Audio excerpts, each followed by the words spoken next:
So, with the holidays coming up and the fact that some of us won't be spending as much time with music, practicing or listening or playing music as much as we normally like to, I thought I would put this video out there for those that might benefit from hearing some of these ideas. And every time I make a video where I'm going to talk about music, in my head, I just kind of explore um, the topic, and I always have way too many thoughts and ideas to get into one video, and it just made me realize that each one of these videos, it's not the definitive version.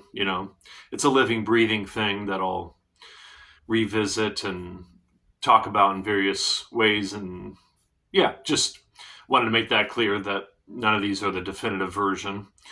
But I always like to write down some of my ideas just in case I forget to talk about some key points that I want to mention. But, even though I've designed my life to allow me to focus a lot of my time on music in various ways, there's still stuff that comes up that just gets in the way. Like this morning, my car wasn't starting.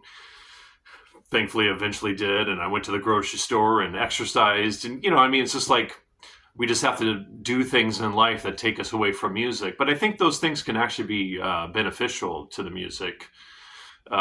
Just because, music is an expression, our music is an expression of who we are. So it's important that we spend time away from music. But yeah, I talked about this in another video, but I think it's a really helpful way to frame all this.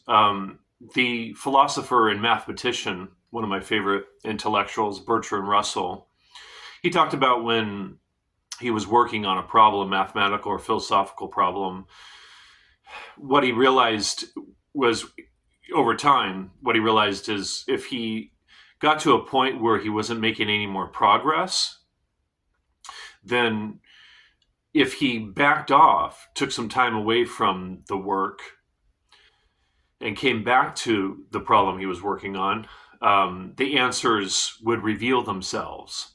And what he came to realize is all the time and effort, and if you want to use the word work, that we put into music, and then get away from music, a lot of that time and energy and effort and work that we put into the music is being worked on subconsciously. It's incubating in our subconscious mind when we're away from music, while we're sleeping even. So that when we come back to playing music, we have new abilities that we didn't have before. So I think that's one of the biggest benefits of taking time away from music, is that we are actually making progress when we're taking time away from music. Now, of course, we have to put the time in order for our subconscious mind to have, the materials to work with, so to speak, But yeah, so that's, I think, the biggest benefit of taking time away from music. But another one is sometimes we just get burned out, right? We can just get burned out, maybe feel discouraged, or we just feel like it's just too much, so we need to back off. And I think in that case, what can be beneficial is to recharge our batteries. And yeah, just to do that, just to recharge our batteries. And then what usually ends up happening is we start to miss it. Once we kind of start recharging our batteries, we start missing the whole thing, being involved with music and thinking about it and playing it and everything. Yeah, so it's good to miss it, resting our ears. Yeah, it's good to, like sometimes when I'm driving, I'll intentionally not listen to music just to give my ears a rest from music. And I find that's helpful. And yeah, it's just sometimes it could just be too much for the ears if we're constantly listening either to recordings or ourselves playing. It can just be too much for the ears. So it can be good to just give your ears some time off. I mean, it's pretty much. I mean, I never go a whole day without listening to music, but I'll put in moments in the day where I don't listen to it. I think that could be helpful, just to give our ears a rest. Um, yeah, to give our hands a rest. On the classical guitar here, it's brutal physically, so it can be good to back off. And because the classical guitar is so difficult, I find it's helpful to give my hands a rest. Yeah. Um, yeah.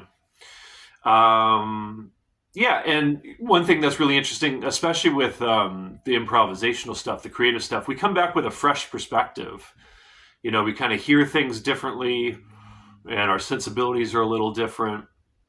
So yeah, that's another one. Fresh perspective when we come back to the instrument, and then excited again. When we take some time off, come back, we often can feel excited again to practice, and that helps the practicing, right?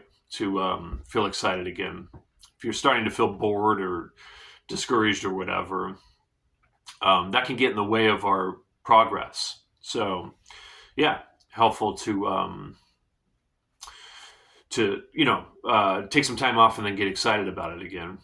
But yeah, I mean, some days I don't practice as much as I would like, and what I'm learning and what I wanted to just share and pass on is to just not feel guilty about it. Like if you just don't feel like practicing, to not feel guilty about it. And Bill Evans, I heard an interview with Bill Evans where he talked about he never plays the piano unless he feels like it. But he told Chevy Chase, the actor, because Chevy Chase used to go to Bill Evans's gigs in New York, and Chevy Chase went up to Bill Evans after a gig and asked Bill, how do you play so great? And Bill said, 8 hours a day, Chevy. So, I mean, Bill put in a lot of time on the instrument. So, he talked about in this one interview, he was like, it was like 2 weeks where he hadn't played the piano because he just didn't feel like it. And he was just waiting for the inspiration to hit again before he got back to it. So yeah, I would just put it out there to not feel guilty if you don't feel like practicing. That is, if you're normally involved with music, then it can be good to just not feel guilty about it, and to try to keep in mind some of these benefits that we get from taking some time off.